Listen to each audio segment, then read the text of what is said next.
மின்னும் காரியங்களை எதிர்கொள்வது. பிள்ளையானவன் நடக்க வேண்டிய வழியிலே அவனை நடத்து, அவன் முதிர் வயதிலும் அதை விடாதிருப்பான். நீதிமொழிகள் 22:6. 1960களில் ஒளிபரப்பப்பட்ட தொலைக்காட்சி தொடர் ஒன்றின் கதாநாயகனை பார்த்து ஒருவர் தன்னுடைய மகனை அவனுடைய வாழ்க்கை சுய வழிகளில் தேர்ந்தெடுக்கும் அதிகாரத்தை கொடுப்பதாக சொல்லுகின்றார். அதற்கு கதாநாயகன் இளைஞர்களை அவர்கள் போக்குக்கு விட்டுவிடக்கூடாது என்று பதிலளிக்கின்றார்.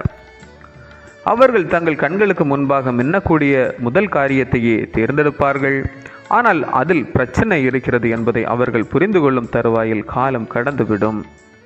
தவறான தேர்ந்தெடுப்புகள் மின்னக்கூடிய பாக்கெட்டுகளில் பார்வையை அதிகம் கவரக்கூடிய வகையில் இருக்கும். அதை தேர்ந்தெடுப்பவர்களை சரியான பொருட்களின் வெகுகால பயன்பாட்டை சொல்லி புரிய வைப்பது கடினம். ஆகையால் சரியான பழக்க வழக்கங்களை பிள்ளைகளுக்கு கற்றுக் கொடுத்து சோதனையை மேற்கொள்ள செய்வது மிகவும் முக்கியமானது என்று அவர் சொல்லி முடிக்கின்றார். இந்த கதாநாயகனுடைய வார்த்தைகள் நீதிமொழிகளின் ஞானத்திற்கு ஒத்திருக்கின்றது.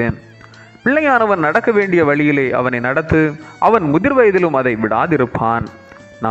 நம்மில் பலர் இந்த வசனத்தை தேவனுடைய வாக்குத்தத்தமாய் கருதலாம். ஆனால் அவைகள் நல்வழிப்படுத்தும் ஆலோசனைகள். நாம் எல்லாரும் சுயமாய் தீர்மானம் எடுத்து இயேசுவை பின்பற்ற அழைக்கப்பட்டிருக்கின்றோம். தேவனையும் வேதத்தையும் நேசிப்பதின் மூலம் அதற்கான அஸ்திவாரத்தை போட முடியும்.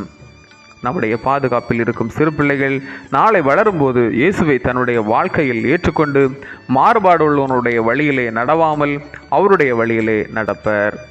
கண்களுக்கு முன்பாக மின்னக்கூடிய காரியங்களுக்கு பரிசுத்த ஆவியானவர் நம்மை விலக்கி உறுதியான சாட்சியாய் நிறுத்துகின்றார்.